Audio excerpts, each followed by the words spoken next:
خدا نے قرآن میں خود کہہ دیا ہے کہ کچھ ایسے نمازی ہوں گے جو جہنم کے آخری ٹھکانے میں ہوں گے۔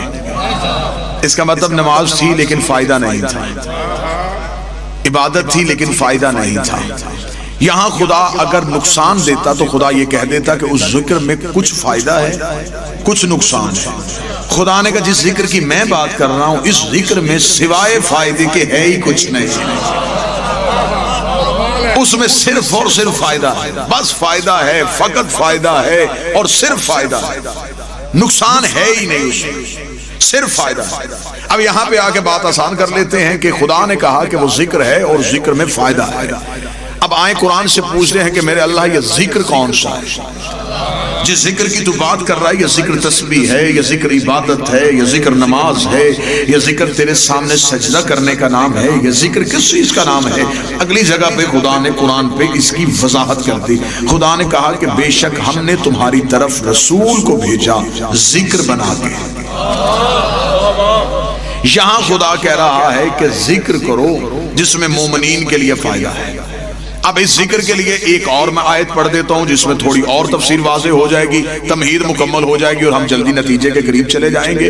اگلی جگہ پہ جا کے خدا پھر بول پڑا، اب ذکر ہم نے ڈھونڈنا ہے، سرکار ہم ہیں ذکر کے پیچھے کہ وہ ذکر کون سا ہے۔ اگلی جگہ پہ خدا نے قرآن پہ جا کے تھوڑی سی وضاحت اور کر دی، فَاسْأَلُوا أَهْلَ الذِّكْرِ، سوال کرو اہل ذکر سے، پوچھو اہل ذکر سے، سوال کرو تم اہل ذکر سے۔ اب اہل ذکر جو ہیں اس سے مراد اب اللہ نہیں، کیونکہ یہاں اہل کا ذکر ہو رہا ہے کہ کچھ ایسے لوگ ہیں جو صاحبان ذکر ہیں۔ دوسری جگہ پہ خدا قرآن میں کہہ رہا ہے کہ میرا نبی ہے ذکر، یہاں کہہ رہا ہے اہل ذکر۔ اگر اہل ذکر کا سادہ ترجمہ کیا جائے تو سادہ ترجمہ یہ ہوگا، خدا کہہ رہا ہے اہل بیت سے سوال کرو۔ لے تمہید مکمل ہو گئی اور آپ نے انتہائی خوبصورت سا دے دیا، فَاسْأَلُوا أَهْلَ الذِّكْرِ، سوال کرو اہل بیت سے، سوال کرو، کیونکہ جو سوال جن سے کیا جاتا ہے وہ بتاتے ہیں، پوچھتے نہیں ہیں، وہ سناتے ہیں، سیکھتے نہیں ہیں، یہ سیکھ کے آتے ہیں، یہ زمانے میں آ کے نہیں بتاتے۔ یہ جو دعویٰ سلونی میرے مالک امیر المومنین نے کیا ہے، یہ پہلی دفعہ کوفے کے ممبر پہ نہیں کیا تھا۔ کوئی نہ سمجھے کہ کوفے کے ممبر پہ مولا امیر آئے تھے اور علی نے کہا تھا سلونی سلونی مجھ سے سوال کرو۔ یہ دعویٰ سلونی میرے مولا نے کوفے کے ممبر پہ نہیں کیا تھا، 3 دن کے علی نے کر دیا تھا، رسول کے ہاتھوں پہ کر دیا تھا۔ جب 3 دن کے علی تھے، 16 رجب کو رسول کعبہ سے علی کو لے کے باہر نکلے تھے، تو وہاں پہ باہر بیٹھے ہوئے تھے لات منات اور عزا کے پجاری۔ انہوں نے رسول کے ہاتھوں پہ ایک چھوٹا سا بچہ دیکھا، ان کے ذہن میں آیا یہ بچہ کہاں سے آیا؟ انہوں نے ایک دوسرے سے پوچھا یہ بچہ کہاں سے آیا؟ کسی نے کہا لات سے پوچھتے ہیں بچہ کہاں سے آیا، دوسرے نے کہا منات سے پوچھتے ہیں بچہ کہاں سے آیا، ایک نے کہا عزا سے پوچھتے ہیں بچہ کہاں سے آیا۔ دیوار کعبہ کے قریب ایک شور پڑ گیا تھا کہ اپنے بتوں سے پوچھو کہ بچہ کہاں سے آیا، بتوں سے پوچھو کہ یہ کہاں سے آیا، بتوں سے پوچھو کہ یہ کہاں سے آیا۔ 3 دن کا علی دستے پیغمبر پہ بولے اور بول کے کہنے لگے ان سے نہ پوچھو مجھ سے پوچھو۔ یہ سوال کرنا، یہ سوال کرنا ہے تو سوال مجھ سے کرو۔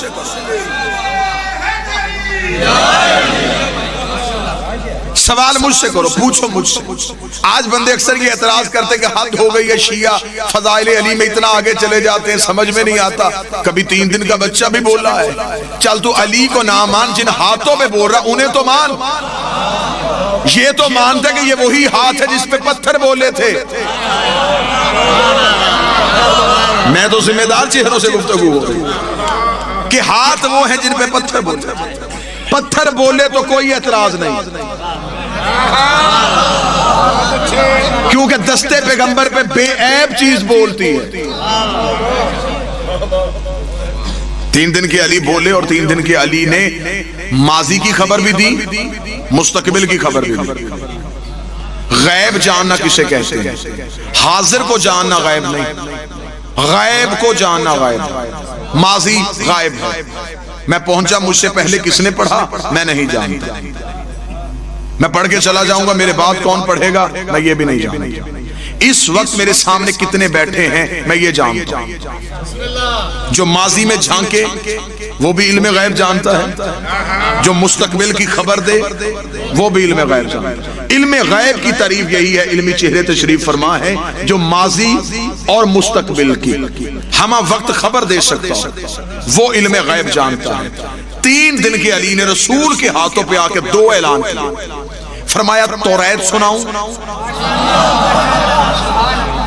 انجیل سناؤں، زبور سناؤں. ان تینوں کا تعلق ماضی سے تھا، یہ پہلے آ چکی تھی. اب علی صرف ماضی کی خبر نہیں دے رہے، اور اسی جملے پہ رسول کے ہاتھوں پہ بول کے کہا اگر آپ کہیں تو قرآن سناؤں. قرآن ابھی نازل نہیں ہوا، اور خدا خلقت کے معیار بتا رہا. خدا قرآن میں کہتا ہے کہ تم جب ماؤں کے بطنوں سے باہر آئے تم کسی شے کا علم نہیں رکھتے تھے. لا تعلم شیئا، تم کچھ نہیں جانتے تھے. تمہیں زمانے نے آ کے سکھایا. جب تم دنیا میں تم یہ بھی نہیں جانتے تھے کہ ماں کون ہے، باپ کون ہے. تمہیں رشتوں کی پہچان نہیں تھی، تمہیں بولنے کا طریقہ نہیں تھا، تمہیں گفتگو کا سلیقہ نہیں تھا. تم نے جو سیکھا زمانے سے آ کے سیکھا ہے، جو کچھ سیکھا ہے زمانے سے آ کے سیکھا ہے. خدا نے خلقت کے معیار بتا دیے ہیں، خدا نے خلقت کے اصول بتا دیے ہیں. خدا نے بتایا کہ جو دنیا میں آ کے سیکھیں، دنیا میں آ کے سیکھیں وہ پیدا ہوتے ہیں، وہ ماؤں کے بطنوں سے پیدا ہوتے ہیں. جو زمانے میں آ کے سیکھیں وہ ماؤں کے بطنوں سے پیدا ہوتے ہیں. اور جو 3 دن کے ہاتھوں پہ آ کے بولے وہ پیدا نہیں ہوتے، وہ ظاہر ہوتے ہیں.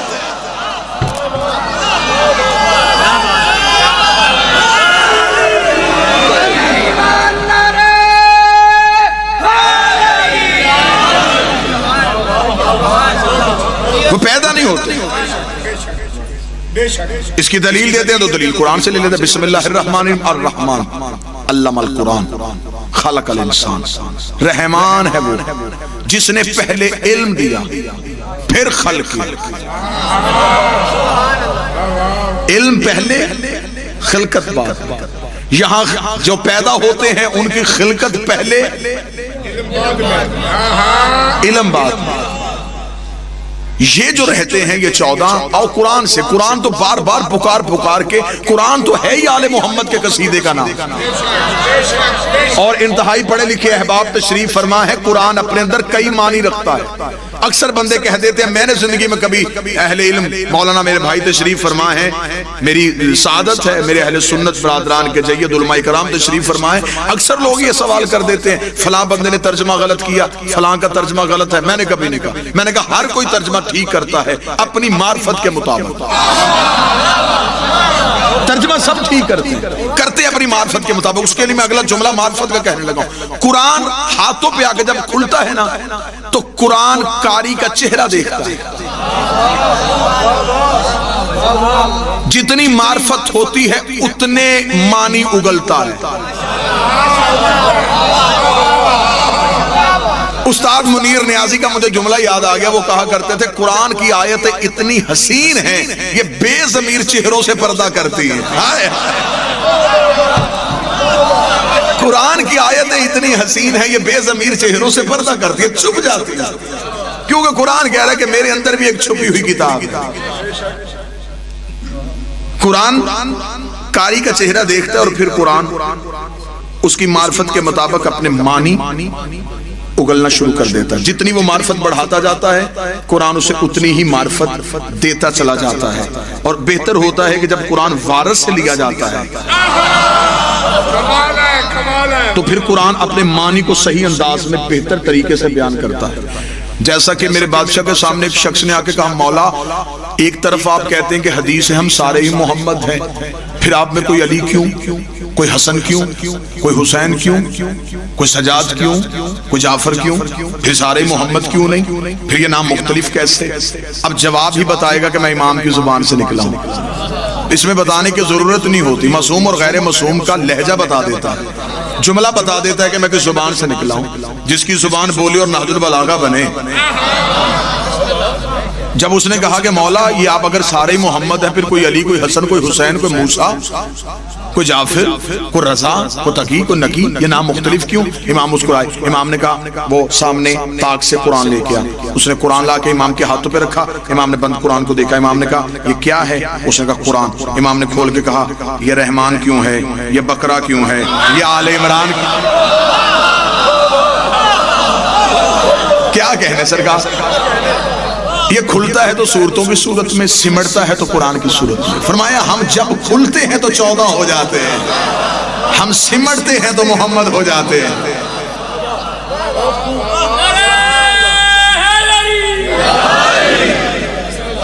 لیکن قرآن سمجھ میں تب آتا ہے صاحبان علم، قرآن سمجھ میں تب آتا ہے جب قرآن وارث سے لیا جاتا ہے. میرے مولا کوفے کے ممبر پہ ایک شخص نے آگے سوال کیا. اس نے کہا یا علی کل انبیاء کتنے ہیں؟ فرمایا کم و بیش لگ بھگ 1.25 لاکھ. اس نے کہا قرآن دعویٰ کر رہا ہے کہ میرے اندر ہر چیز کا ذکر موجود ہے، ہر خشک و تر کا ذکر موجود ہے. تو اگر قرآن کے اندر ہر چیز کا ذکر موجود ہے تو ان انبیاء کے نام قرآن میں کیوں نہیں؟ یا تو سارے نبیوں کے نام قرآن میں دکھائیے یا دعوی قرآن کو واپس لے لیجیے.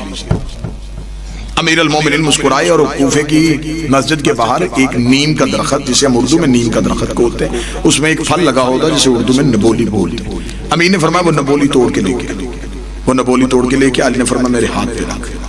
اس نے کہا یا علی میں آپ سے پوچھ رہا ہوں کہ 1.25 لاکھ نبیوں کے نام قرآن کی کسی صورت میں دکھائیں، آپ کہہ رہے ہیں کہ نبولی میرے ہاتھ پہ رکھا. علی نے فرمایا اس نبولی میں تیرے سوال کا جواب ہے. اس نے کہا مولا سوال کا جواب کیسے؟ امیر نے فرمایا یہ کیا ہے؟ اس نے کہا نبولی. امام نے فرمایا اگر اسے میں تھوڑی سی ریت ہٹا کے یہیں دفن کر دوں تو یہاں سے اسی نبولی سے ایک پورا نیم کا درخت نکلے گا؟ اس نے کہا بے شک مولا نکلے گا. فرمایا اس کے اندر ایک پورا درخت چھپا ہوا ہے، اس کے اندر جڑ ہے، تنا ہے، پتے ہیں. دکھا. باہر سے تو آنا نہیں، آئے گا تو اس کے اندر سے. دکھا. اس نے کہا مولا ایسے نظر نہیں آئے گا جب تک زمین کے حوالے نہیں کریں گے. امام نے فرمایا واپس چلا جا، قرآن تب تک سمجھ میں نہیں آئے گا جب تک وارث کے حوالے نہیں.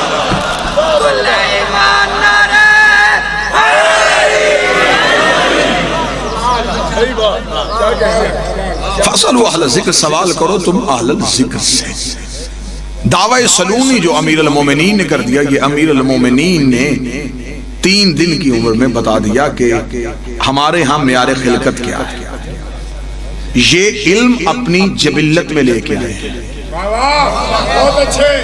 آسان کروں گا، انتہائی رک رک کے میں اس لیے پڑھ رہا ہوں. سامعین میرے قابل احترام ہیں، اہل سنت میرے بھائی تشریف فرما ہے، رک رک کے بات ان تک پہنچے. یہ جو 14 ہیں ان کی فطرت میں علم ہے، جبلت میں علم ہے، تینت میں علم ہے. یہ یہاں سے آگے نہیں سیکھے. زمانہ ڈھونڈ رہا ہے کہ نبی مدینے کی کس یونیورسٹی سے پڑھے تھے. جس نبی کا کوئی مکتب نظر میں نہیں آیا اس جاہل نے یہ کہہ دیا کہ ان پڑھ تھے، کیونکہ اس نے نبی کو یہاں کہیں پڑھتے ہوئے نہیں دیکھا، اور کہہ دیا کہ جبریل نے آگے کہا تھا اقرا پڑھ، تو لہذا جبریل پڑھانے کے لیے آئے تھے تو جبریل معاذ اللہ استاد پیغمبر تھے. اس کتنا غلط عقیدہ ہے کہ اس نے جبریل کو یہ کہتے ہوئے سنا اقرا پڑھ، اور وہ جبریل کے اس کہنے سے بھی نہیں سمجھا کہ ہمیشہ پڑھے لکھے سے کہا جاتا ہے کہ پڑھ. سوال تو ہمیشہ پڑھے لکھے سے کیا جاتا ہے، اقرا پڑھ. ان کی جبلت میں علم. اس کی میں مثال دے دیتا ہوں. آپ سرکار چند انڈے لے لیں، مرغی کے لے لیں، چند بطخ کے لے لیں، اسے رکھیں مرغی کے نیچے. وہ اپنی وقت معینہ تک اس کے پروں کے نیچے رہیں گے. جب ان میں سے وہ بچہ نکلے تو پہلی دفعہ جب ان انڈوں سے بچے نکلے تو ان میں سے چند بچے جو ہیں وہ مرغی کے ہیں، چند بچے جو ہیں وہ بطخ کے ہیں. آپ انڈوں سے نکلتے ہی ان بچوں کو یوں سمیٹ لیں اور ایک ندی کے کنارے پہ لے جائیں، وہاں پہ جا کے چھوڑ دیں. مرغی کے بچے جو ہی پانی دیکھیں گے وہ رک جائیں گے، جو بطخ کے بچے ہیں وہ چلنا شروع کر دیں گے. یہ ایک ہی ٹائم میں رہے، ایک پر کے نیچے رہے. پہلی مرتبہ زمانے میں آکے اکٹھے انہوں نے آنکھ کھولی. یہ مرغی کے بچوں کو روکا کس نے؟ بطخ کے بچوں کو چلایا کس نے؟ اب ہمیں بتاتے ہیں کہ اس کی فطرت میں تیرنا ہے، ان کی فطرت میں تیرنا نہیں. یہ جو 14 ہیں یہ جبلت میں علم لے کے آئے ہیں. یہ فطرت میں علم لے کے آئیں. انہوں نے زمانے سے آگے نہیں سیکھا, انہوں نے زمانے سے آگے نہیں پڑھا. لوگ کہتے ہیں کہ جس طرح ہم دنیا میں آئے ہیں ہماری ارتقاء کی منزلیں ہیں. ہمارے ہاں یہ ہوتا ہے کہ ہمارے ہاں نطفہ ہے, نطفے سے خون ہے, خون سے لوتھڑا ہے, لوتھڑے سے جسم ہے, جسم کے بعد بچپن ہے, بچپن کے بعد جوانی ہے, جوانی کے بعد بڑھاپا ہے, بڑھاپے کے بعد موت ہے. یہ ہے ارتقاء کی منزلیں. 14 ان منزلوں میں نہیں آتے. کوئی عقیدہ میرے ساتھ ملے نہ ملے, میں اپنا حق بیان کرنے لگا, وہ ان منزلوں میں نہیں آ سکتے, وہ آ ہی نہیں سکتے ان منزلوں پہ. وہ تو ان کی مہربانی ہے کہ ہمیں سمجھانے کے لیے ہم جیسے بن کے آ گئے. یہ تو ان کی کرم نوازی ہے کہ وہ ہمیں سمجھانے کے لیے ہم جیسے بن کے آ گئے. اگر وہ اپنی اصلی حالت میں آ جاتے تو شاید زمانے کی وہی حالت ہوتی جو طور میں موسیٰ کے ساتھیوں کی ہوئی تھی. یہ تو ان کا کرم تھا, یہ تو ان کا فیض تھا, یہ ہمیں سمجھانے کے لیے ہم جیسے بن کے آ گئے. اب جب جس نے اپنے جیسے دیکھا اس نے کہا جی بشریت کا لبادہ تھا, ہماری طرح ہاتھ ہے, ہماری طرح آنکھیں تھی, ہماری طرح کھاتے تھے, ہماری طرح پیتے تھے, ہم میں اور ان میں فرق کیا. وہ تو ہماری حقیقت میں نور تھا, باہر بشریت کا لبادہ تھا. لبادہ بشریت میں چھپا ہوا ایک نور تھا. میں اس کی ایک پھر مثال دیتا ہوں, مثالوں کے ذریعے سے, کیونکہ زمیندار مجمع ہے, بات پہنچے. میری آواز اس مائک کے ذریعے سے آپ تک جا رہی ہے. کس طرح آ رہی ہے شاہد صاحب؟ اس تار کے ذریعے. اس کے اندر ایک بجلی کی لہر دوڑ رہی ہے جو میری آواز کو ان ساؤنڈز کے ذریعے سے آپ تک پہنچا رہی ہے. اس بجلی کی لہر کے اوپر یہ ایک پلاسٹک اور ربڑ کا کور ہے. اگر یہ کور نہ ہوتا, میں کوشش کر رہا ہوں رک کے اور سمجھا کے بات, میں اسے چھو نہ سکتا.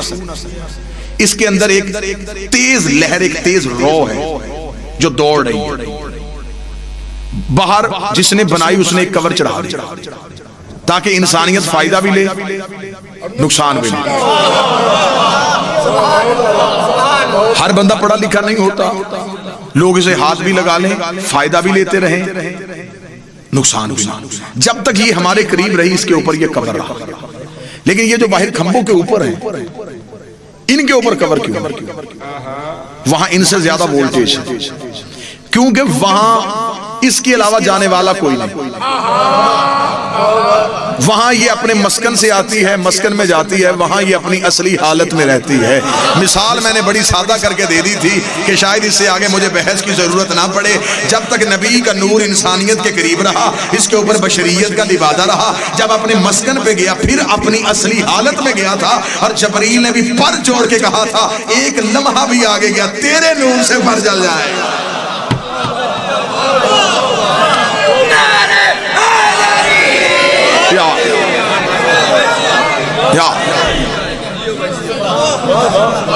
اول ما خلق اللہ نور, سب سے پہلے اللہ نے محمد کے نور کو خلق کیا. انا وعلی من نور واحد, میں اور علی ایک نور سے. مجمع سے کہ بندہ اٹھ کے کھڑا ہوا, اس نے کہا اللہ کا نبی تیرا یہ نور کب سے ہے؟ فرمایا جب کب نہ تھا. جب نہ جب تھا, نہ کب تھا, نہ گھڑی تھی, نہ گھڑیال تھی, نہ دریا میں روانی تھی, نہ سمندر میں طغیانی تھی, نہ بادل میں شور تھا, نہ ہوا میں زور تھا, نہ کلیوں میں چٹک تھی, نہ پھولوں میں مہک تھی, نہ سبزے میں لہک تھی, نہ آگ میں دمک تھی, نہ ہیرے میں چمک تھی, نہ لیموں میں کھٹاس تھی, نہ کند میں مٹھاس تھی, نہ پہاڑوں کی اونچائی تھی, نہ غاروں کی گہرائی تھی, نہ ہاتھی میں جسامت تھی, نہ چیونٹی میں قدامت تھی, نہ خرد کی خبر تھی, نہ عشق کی نظر تھی. پھر تھا کیا؟ ایک لا الہ کی ہستی تھی, ایک الا اللہ کی مستی تھی. ہائے ہائے, کچھ نہ تھا.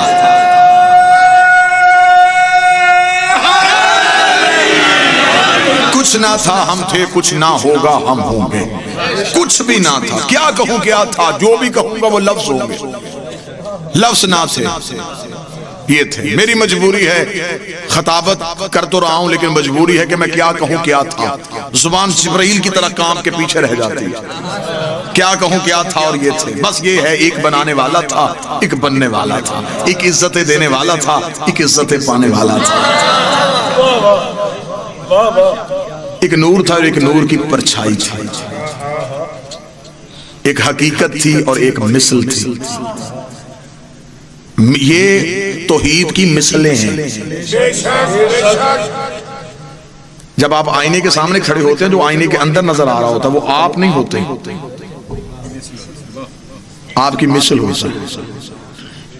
آپ ہاتھ اٹھاتے ہیں وہ بھی اٹھا لیتے ہیں, آپ مسکراتے ہیں وہ بھی مسکرا دیتے ہیں, آپ بیٹھتے ہیں وہ بھی بیٹھ جاتے ہیں. آپ اس سے بھی زیادہ خاموش ہو، نتیجہ دینے میں مجھے اتنا لطف آئے گا، کیونکہ آپ کا تجسس بتا رہا ہے کہ آپ گہرائی تک جانا چاہتے ہیں۔ شیرازی بادشاہ وہ جو اندر ہے وہ سب کچھ وہی کرتا ہے جو باہر والا کرتا ہے۔ کیوں کرتا ہے؟ اس لیے کہ اندر والے کا اپنا ارادہ کوئی نہیں ہوتا، اندر والا وہی کرتا ہے جو باہر والا کرتا ہے۔ توحید نے انہیں اپنے عکس، اپنی پرتو بنا کے زمانے میں بھیج دیا۔ خدا نے بتایا اب ان کا اپنا ارادہ کوئی نہیں ہے، یہ وہ کہتے ہیں جو خدا کہتا ہے۔ اس لیے خدا نے کہہ دیا وَمَا يَنْطِقُ عَنِ الْهَوَىٰ إِنْ هُوَ إِلَّا وَحْيٌ يُوحَىٰ، میرا حبیب یہ جو بھی بولتا ہے تو نہیں بولتا، تیرے اندر میں بولتا ہوں۔ کنکر رسول نے پھینکے، خدا نے کہا یہ اس نے نہیں پھینکے، یہ میں نے پھینکے۔ بیعت نبی نے کروائی، خدا نے کہا اس نے نہیں کروائی، یہ میں نے کروائی ہے۔ بولا رسول تھا، خدا نے کہا میں بولا ہوں۔ کنکر یا رسول نے پھینکی، خدا نے کہا میں نے پھینکی ہے۔ بیعت نبی نے اپنے ہاتھ میں کروائی، خدا نے کہا میرے ہاتھ میں ہوئی ہے۔ اس کا مطلب ہے جو غدیر پہ علی کی امامت کا اعلان ہوا ہے، یہ بھی رسالت نہیں کر رہی بلکہ خود توحید کر رہی۔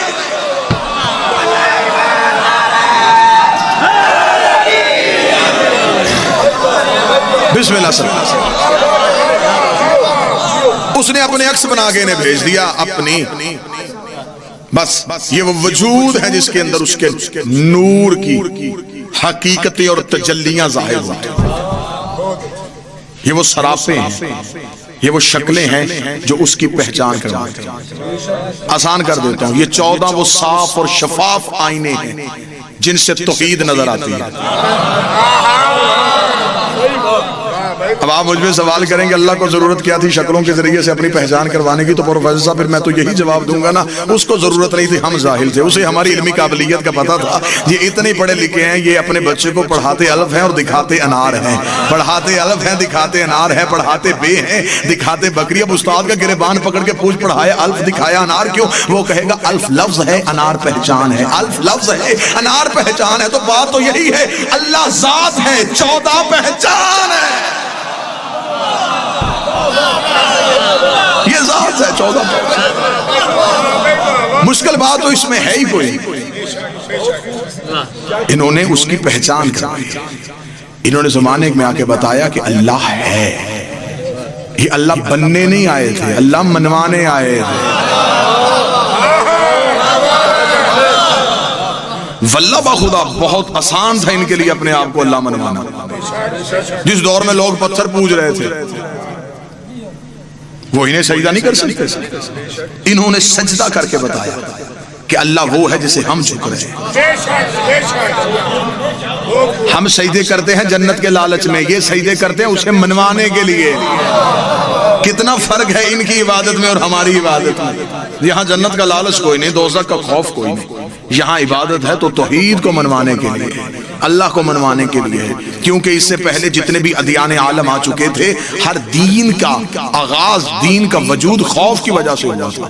جو پتھر سے ڈرے انہوں نے پتھروں کو سجدہ کرنا شروع کر دیا، سورج کو گہن لگ گیا لوگوں نے سورج کو پوجنا شروع کر دیا، سانپ نے کسی کو ڈس لیا انہوں نے کہا جو موت دے سکتا ہے پھر زندگی بھی یہی دیتا ہوگا، انہوں نے سانپ کے آگے ہاتھ جوڑ کے سانپ کو راضی کرنا شروع کر دیا۔ اگر پانی دریا سے نکل آیا اور اس نے ندیاں بہاتے ہوئے وہ سینکڑوں سیلاب کی صورت میں وادیاں بہا کے لے گیا تو لوگوں نے کہا پھر پانی مارتا ہے، تو لوگوں نے گنگا کو ماں کہنا شروع کر دیا اور اس کے سامنے جھکنا شروع کر دیا۔ کیا کہنے علی ابن ابی طالب تیرے، تو انہیں توحید کو کیسے کیسے منوایا ہے۔ علی سے پہلے لوگ پتھر کو خدا کہتے تھے، سورج کو خدا کہتے تھے، چاند کو خدا کہتے تھے، بندوں کو خدا کہتے تھے۔ علی نے آ کے سانپ کو چیر کے بتا دیا سانپ خدا نہیں ہوتا، بتوں کو توڑ کے بتا دیا پتھر خدا نہیں ہوتے، سورج کو پلٹا کے بتا دیا سورج خدا نہیں ہوتا، خود سجدہ کر کے بتا دیا بندہ بھی خدا نہیں ہوتا۔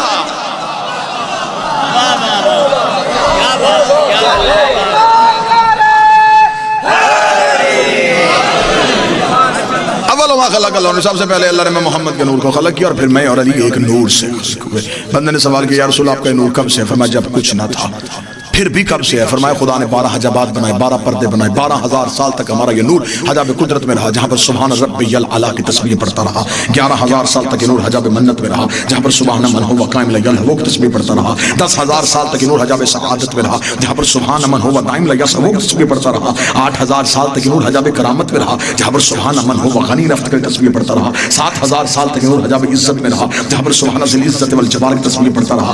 6,000 سال تک یہ نور حجاب رفت میں رہا جہاں پر سبحان رفیع الاعلیٰ کی تسبیح پڑھتا رہا، 5000 سال تک نور حجاب نبوت میں رہا جہاں پر سبحان ذی المن والمنان کی تسبیح پڑھتا رہا، 4000 سال تک نور حجاب ہیبت میں رہا جہاں پر سبحان ذی الہیبت عند المعاد تسبیح پڑھتا رہا، 3000 سال تک نور حجاب غیبت میں رہا جہاں پر سبحان ذی الغیبت عند المعاد تسبیح پڑھتا رہا، 2000 سال تک نور حجاب حسن میں رہا جہاں پر سبحان ذی الحسن والجمیل تسبیح پڑھتا رہا، 1000 سال تک حجاب شفاعت میں رہا جہاں پر سبحان ربی الاعلی وبحمدہ کی تسبیح پڑھتا گیا۔ رسول کہتے ہیں 12 پردوں سے ہمارے نور کا نکلنا تھا، فقطر منہم عطل فقطر 24، میرے نور سے ایک کم 1,24,000 پسینے کے قطرے گر گئے، خدا نے ہر قطرے کا صدقے ایک نبی بنا دیا، میرے پسینے کے قطرے گرتے گئے، کوئی آدم صفی اللہ بن گیا، کوئی نوح نجی اللہ بن گیا، کوئی ابراہیم خلیل اللہ بن گیا، کوئی موسیٰ کلیم اللہ بن گیا۔ آج کوئی مسلمان حضرت آدم کو رضی اللہ نہیں کہتا، حضرت نوح کو رضی اللہ نہیں کہتا، حضرت ابراہیم کو رضی اللہ نہیں کہتا، حضرت آدم کا نام ہو علیہ السلام، ابراہیم علیہ السلام، نوح علیہ السلام، موسیٰ علیہ السلام۔ اب یہ علیہ السلام بنے کیسے؟ ہمارے نبی کے پسینے کے صدقے سے۔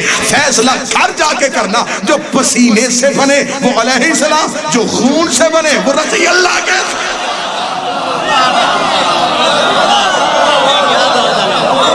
جن کا خون نبی کا،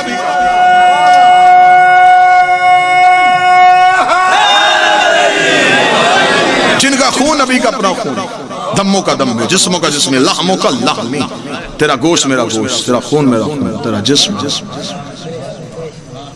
تو پھر وہ رضی اللہ نہیں ہو سکتا۔ تو جو ہے صاحبہ 12 پردوں سے میرے نور کا باہر آنا تھا کہ طیب اور طاہر دریاؤں میں در زہو سے در کرم، جویدی در کرم سے در تقوی، در تقوی سے در جود، در جود سے در سخا، در سخا سے در عطا، در عطا سے رحمت، در رحمت سے در شفاعت، در شفاعت سے در حسن۔ مقدس دریاؤں کو عبور کرتا کرتا یہ نور صلب آدم میں آیا۔ صلب آدم میں ہم نے کبھی نہیں کہا کہ معاذ اللہ ثم معاذ اللہ کہ نبی کے آباء و اجداد مسلمان نہیں تھے۔ جاہل ہے وہ مسلمان جو یہ عقیدہ دیتا کہ باپ دادا مسلمان نہیں تھے۔ خدا قرآن میں کہتا ہے یاسین والقرآن الحکیم انک لمن المرسلین، او میرا سید، میرا سردار نبی، مجھے حکمتوں والے قرآن کی قسم تم مرسلین میں سے ہے، کافرین میں سے نہیں ہے۔ انک لمن المرسلین، تم مرسلین میں سے۔ صلب آدم میں رسول کہتے ہیں ہمارے نور کا آنا تھا، صلب آدم سے صلب شیس میں آیا، صلب شیس سے صلب انوش میں آیا، صلب انوش سے صلب کنان میں آیا، صلب کنان سے صلب مقداد میں آیا، صلب مقداد سے صلب بحر میں آیا، صلب بحر سے صلب لوی میں آیا، صلب لوی سے صلب غاب میں آیا، صلب غاب سے قالب میں آیا، صلب غالب سے فہر میں آیا، صلب لہب سے صلب قاد میں آیا، صلب قاب سے زید میں آیا، صلب زید صلب قدار میں آیا، صلب قدار صلب عدنان میں آیا، صلب عدنان صلب ماد میں آیا، صلب ماد صلب مدرکہ میں آیا، صلب مدرکہ صلب خزیمہ میں آیا، صلب خزیمہ صلب کنانہ میں آیا، صلب کنانہ صلب نظر میں آیا، صلب نظر صلب مالک میں آیا، صلب مالک صلب غاب میں آیا، صلب قاہب سے صلب حسد میں آیا، صلب حسد صلب عبد مناف میں آیا، صلب عبد مناف سے صلب ہاشم میں آیا، صلب ہاشم سے صلب عبد المطلب میں آیا، صلب عبد المطلب اس نور کا آنا تھا تو برابر حصوں میں تقسیم ہو گیا، ایک صلب عبداللہ میں چلا گیا، ایک صلب ابو طالب میں چلا گیا، جو صلب عبداللہ میں گیا محمد رسول اللہ بن گیا، جو صلب ابو طالب میں علی ولی اللہ بن گیا۔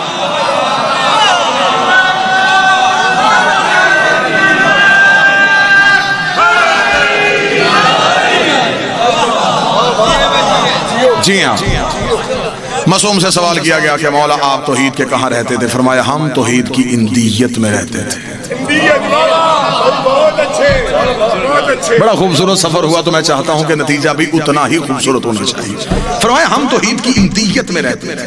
علم الکلام جاننے والے علم الکلام کی کتاب ممبر پہ لے کے آئیں دیکھتے ہیں کہ قربت کی منزلیں کتنی ہوتی ہیں۔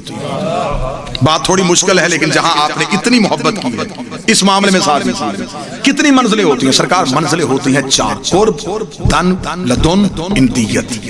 علم الکلام کہتا ہے کہ کسی انسان کو جانچنے کے لیے، پرکھنے کے لیے 4 منزلیں ہیں: قرب، دن، لدن، اندیت۔ قرب کیا ہے؟ یہ سارا مجمع میری گفتگو سن رہا ہے، آپ میرے قریب ہیں، سارے قرب نہیں۔ قرب کون ہے؟ یہ جو احباب میرے بالکل سامنے بیٹھے ہیں یہ میرا قرب ہے، اس لیے کہ ان کے اور میرے درمیان تیسرا کوئی نہیں۔ ٹھیک ہو؟ پیچھے سے کوئی صاحب اگر مجھ تک آنا چاہے وہ کسی کے کاندھے پہ ہاتھ رکھے گا، کسی کے بازو پہ رکھے گا، وہ لوگوں سے ہوتا ہوا مجھ تک پہنچے گا۔ اگر قبلہ بادشاہ شیرازی صاحب مجھ تک آنا چاہیں تو یہ سیدھے بغیر کسی وسیلے کے مشتق جن دو کے درمیان وسیلہ کوئی نہ ہو وہ قرب ہوتا ہے. اس لیے خدا نے قرآن میں کہا کہ میرے نبی کے قربا سے محبت کرو, ان سے محبت کرو جو نبی کے اتنے قریب ہیں کہ ان کی اور نبی کے درمیان وسیلہ کوئی نہیں ہے. اب میرا خیال اگر کسی بندے نے قرب ڈھونڈنا ہو تو چادر سے اچھی مثال کوئی نہیں. چادر میں وہ اتنا قرب ہو گئے تھے کہ فرشتے نے بھی کہہ دیا وَمَنْ تَحْتَ الْقِسَا, یہ چادر کے نیچے ہیں کون؟ آواز آئی ہم فاطمہ تو وَعَبُوهَا وَبَعْلُوهَا وَبَنُوهَا, ایک سیدہ کا باپ, ایک سیدہ کا شوہر, دو سیدہ کے بیٹے. میرے اللہ رسول کلام تو نہیں جانتا تو کون جانتا ہے؟ تعارف بڑی کے ذریعے سے کروایا جاتا ہے. آپ یہ کیوں نہیں کہتے ایک نبی ہے, ایک نبی کی بیٹی ہے, ایک نبی کا داماد ہے, دو نبی کے نواسے ہیں؟ تعارف علی کے ذریعے سے کیوں نہیں ہوا؟ تعارف حسنین کے ذریعے سے کیوں نہیں ہوا؟ فرمایا میں تعارف کروا سکتا تھا اگر سوال کرنے والا فرش کا ہوتا. سوال کرنے والا ہے عرش کا. عرش میں یہ خاندان پہچانا ہی بطول کے نام پہ جاتا. ہم فاطمہ تو ہم فاطمہ تو.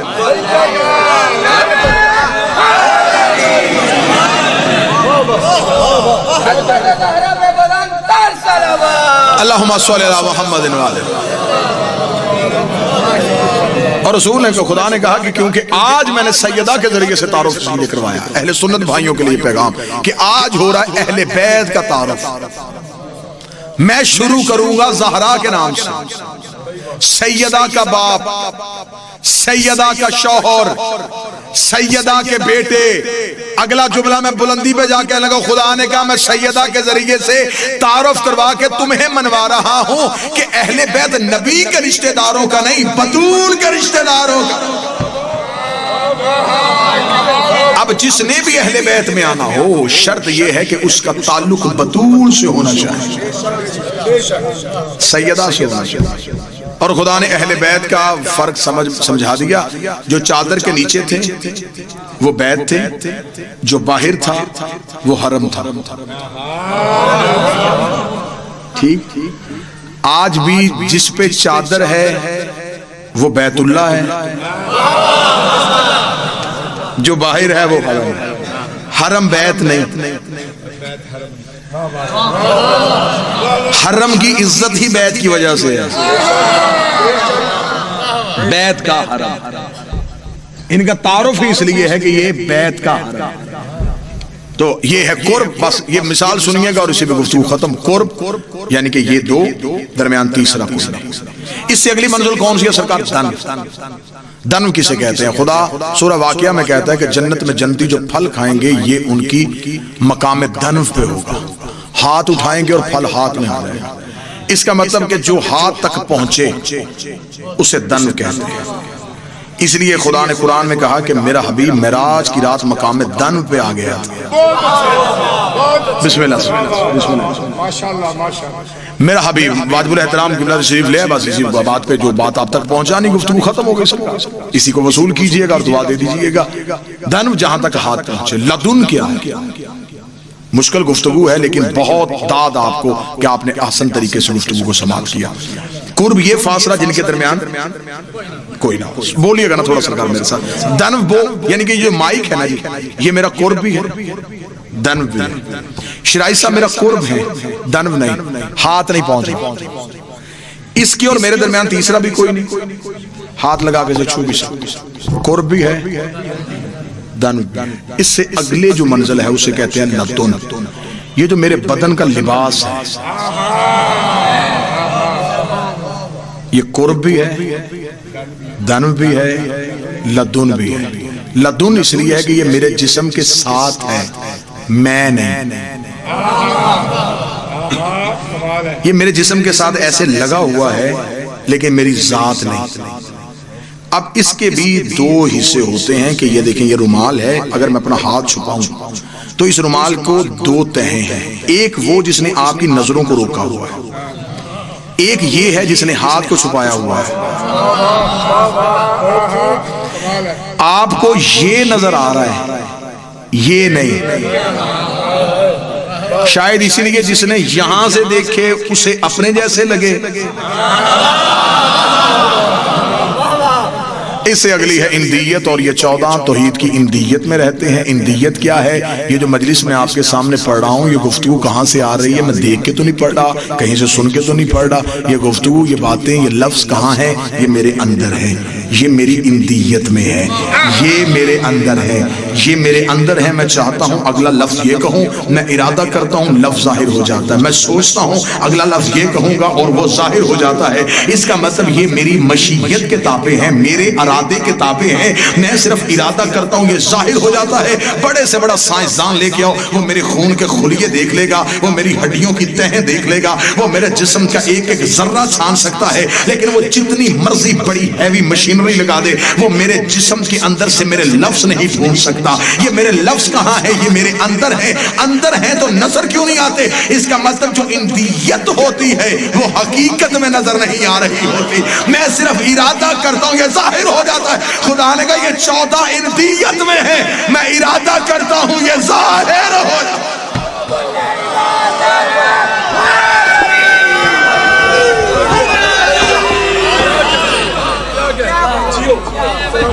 ارادہ ہوا اور یہ ظاہر ہوا۔ اس نے ارادہ چاہا، اس کا ارادہ تھا کہ میری حمد ہو تو یہ محمد ہوئے، ارادہ تھا کہ میری عظمت ہو تو یہ علی ہوئے، زمانہ حسن دیکھے تو یہ حسن ہوئے، زمانہ کریمی دیکھے تو یہ حسین ہوئے۔ مقدر اور نصیب والا وہ شخص ہے جسے آل پیغمبر کی محبت مل گئی، اہل بیت کا پیار نصیب ہو گیا۔ مجلس شبیر میں آتے، اگر آپ اہل سنت ہیں، آپ اہل حدیث ہیں، آپ مجلس حسین میں آئے، آپ ہمارے مہمان ہیں، آپ مہمان ہیں حسین ابن علی کے، اور مہمان کی خدمت کرنا حسین سے زیادہ کون جانتا ہے؟ یہ گھر ہے قاتل کو شربت پلانے والا، یہ وہ ہے کہ اس نے آخری وقت میں آئے ہوئے حر کو کہا تھا، حر تو اس وقت آیا جب میرے خیمے میں پانی نہیں ہے، لیکن حر حسین وعدہ کرتا ہے تھوڑی دیر کے بعد جب تیری آنکھ کھلے گی رسول کے ہاتھ پہ کوثر کا جام ہوگا۔ جتنے آئے ہیں صرف اس لیے آئے ہیں، زمین پہ آگے اس لیے بیٹھ گئے کہ آئیے سادات کے گھر میں پرسا ہے، یہ گھر لٹنے کے قابل تھا نہیں اور لٹ گیا۔ تھوڑی دیر کے لیے بیٹھیں گے، غریبوں کی بات غریب بن کے سنیں گے، شریفوں کا تذکرہ شریف بن کے سنیں گے، دل کو تکلیف ہوگی، 4 آنسو آئیں گے، یہ آنسو تیری اور میری عاقبت کے لیے کافی ہیں، کیونکہ یہ آنسو رخسار پہ نہیں گرتے، زہرا کے رومال میں گرتے ہیں۔ مجلس تمام ہوتی ہے، وہ حسین کی ماں سیدھی کربلا جاتی ہے، رو کہتی اٹھ حسین میں تیرے زخموں کی مرہم لے کے آئی ہوں۔ غلط کہا ہے جس نے کہا ہے کہ یہ بد دعا ہے اس لیے روتے، یہ بد دعا نہیں، یہ نبی کی بیٹی کی دعا ہے۔ اس نے کہا تھا کاش کوئی میرے حسین کو روئے، کیونکہ یہ وہ غریب ہے جس کی لاش پہ سگی بہنوں کو رونے نہیں دیا گیا، جس کی لاش پہ اس کی بہنیں نہیں روئی۔ بس سادات و غیر سادات ایک دعا کروں گا، مصائب پڑھنے کا وقت ہی نہیں، قبلہ تشریف لائے، وقت تمام ہو گیا ہے، مجلس کو جلدی اختتام بھی ہونا ہے۔ دعا کرو، مل کے آمین کہو، میرا اللہ تمہیں 7 بھی بیٹے دے، ایک بیٹی ضرور دے۔ بیٹے جگیروں کے وارث ہوتے ہیں، بیٹیاں جنازوں کی وارث ہوتی ہیں۔ باپ جتنی مرضی جگیریں چھوڑ کے چلا جائے اور شرازی بادشاہ بیٹے 7 جنازے میں بیٹھ کے روتے نہیں، بیٹی ایک بھی ہو پردیس میں رہتی ہے۔ آپ کے معاشرے کی بات کرنے لگا، مصائب پڑھنے کی تو ضرورت ہی نہیں، معاشرے کی بات کرتا ہوں، بیٹی پردیس میں رہتی ہو، اللہ نہ کرے باپ مر جائے، اطلاع دینے والا نہیں بتاتا تیرا باپ مر گیا، اطلاع دینے والا کہتا تیرے باپ کی طبیعت خراب ہے۔ لوگ کہتے ہیں بتا دے مر گیا، وہ کہتا نا نا نا، اس نے سفر کرنا ہے، یہ دور سے آئے گی، یہ رستے میں مر جائے گی، اسے نہ بتانا تمہارا باپ مر گیا ہے۔ بیٹی شیعہ کی ہو یا سنی کی، میں مصائب نہیں، میں تو تیرے معاشرے کی بات کر رہا ہوں۔ بیٹیوں کو باپ کی موت کی خبر نہیں دی جاتی۔ اب ہم پہ سوال کر، تم کیوں روتے ہو؟ جن کو ہم رونے کے لیے آئے ہیں، 70 قدم کے فاصلے پہ 3 سگی بہنیں سر پہ قرآن رکھ کے قاتل سے کہتی رہی نہ مار، 3 دن کا پیاسا نہ مار، اللہ راست، بس اتنا ہی اور میں نے پڑھا۔ یہ آنسو آ گئے، 2 آنسو اور آ جائے۔ بیٹی پردیس میں رہتی ہو، پے کے گھر میں موت ہو، شاہ صاحب آپ گواہی دیں گے، جتنے آپ بیٹھے ہیں آپ گواہی دیں گے۔ اکثر لوگ، میں نے خود اکثر لوگ جنازہ پڑھ کے چلے جاتے ہیں، کچھ اگلے دن کل کے بعد چلے جاتے ہیں۔ نہیں جاتی تو اس گھر سے بہن اور بیٹی نہیں جاتی، اپنے بچے تیار کر کے حوالے کر دیتی، کر کے کہتی ہے میرے بچوں کا خیال رکھنا۔ عورتیں پوچھتی تو نے اپنے گھر نہیں جانا؟ وہ کہتی کیسے جاؤں، ابھی میرے بھائی کا چہلم نہیں ہوا، میں چہلم تک بیٹھوں گی، لوگ آئیں گے تعزیت کے لیے، میں نہ ہوں گی، لوگ کہیں گے اچھی بہن تھی، 40 دن بھی نہیں بھائی کے جنازے کے بعد بیٹھ سکی، میں 40 دن انتظار کروں گی۔ ایسا ہوتا یہ نہیں ہوتا، 40 دن تک بہنیں بھائی کا دروازہ نہیں چھوڑتی۔ میرے سامنے سرکار عباس کے علم کی شبیہ ہے، کیا کہنے حسین تیری بہنوں کے 11 محرم کو بدے ہوئے ہاتھوں کے ساتھ حسین کی لاش پہ آئی، رو کے کہتی حسین میرا بڑا جی چاہتا تھا میں تیرا چہلم کربلا میں کرتی، حسین امت رسیاں لے کے آ گئی ہے، حسین زینب کربلا چھوڑ کے جا رہی ہے، حسین میری حسرت ہے میں تیرا ایک چہلم ضرور آگے کروں گی۔ اس وقت آواز دے کے بی بی نے کہا حسین جانے سے پہلے میں چاہتی ہوں ایک مرتبہ تجھے دیکھو، حسین مجھے آواز دے۔ کہیں سے جب آواز نہ آئی، بی بی نے کہا میں بہن ہو کے بلا رہی ہوں، مجھے آواز دے۔ ایک ٹوٹی ہوئی تلواروں اور تیروں کے پتھروں کے ڈھیر کے نیچے سے آواز آئی علیہ علیہ یا بنت محمد، اور نبی کی بیٹی ادھر آ، تیرا حسین یہاں ہے۔ بی بی کے ہاتھ بدے ہوئے تھے، ہاتھ کھلے ہوتے تو بی بی پتھر ہٹاتی، غلط پڑوں بی بی کا مجرم بنو۔ بی بی روتی روتی زمین میں بیٹھی، اپنی کوہنیوں کے ساتھ پتھر ہٹائے، پتھر ہٹاتے ہٹاتے علی کی بیٹی کی نظر حسین کی لاش میں پڑی، حسین کا سر نظر نہیں آیا۔ بی بی رو کے کہتی اینا اینا راس الحسین، حسین تیرا سر کہاں ہے؟ آواز آئی میرے سر کا نہ پوچھ، مجھے بتا تیرا برقع کہاں گیا، تیری چادر کہاں گئی؟